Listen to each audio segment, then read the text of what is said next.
Akkam jirtu dhaggeeffattoota TV Ortodoksii Tawaahidoo Itoophiyaa amma galgala keessaa sa'a tokko ta'eera oduu wajjin ani Jooyin Ortodoksiin jedhama.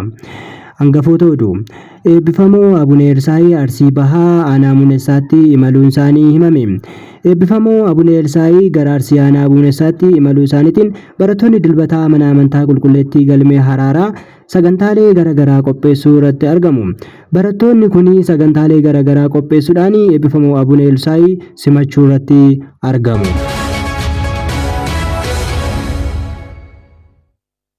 Babal'oomee oduu eebbifamoo Abune Elsaayii Arsii Bahaa Aanaa Muunessaatti imaluu isaaniitiin barattoonni dilbataa mana amantaa qulqulleettii Dubaroo Maariyaam sagantaalee garaagaraa qopheessuu irratti argamu.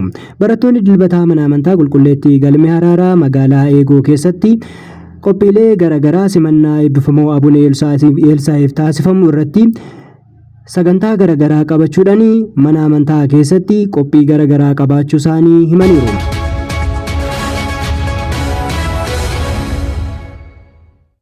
Hoogganaan mana amantaa qulqulleettii Dubaroo Maariyaamii Maammare Birhaanuun akka jedhanitti eebbifamoo Abune Elsaayii simachuudhaaf sagantaa garaagaraa qabaachuu isaanii himaniiru. Mana amantaa qulqulleettii Dubaroo Maariyaamii galmee Haraaraa keessatti sagantaalee garaagaraa qabatanii eebbifamoo Abune Elsaayii simachuu irratti argamu.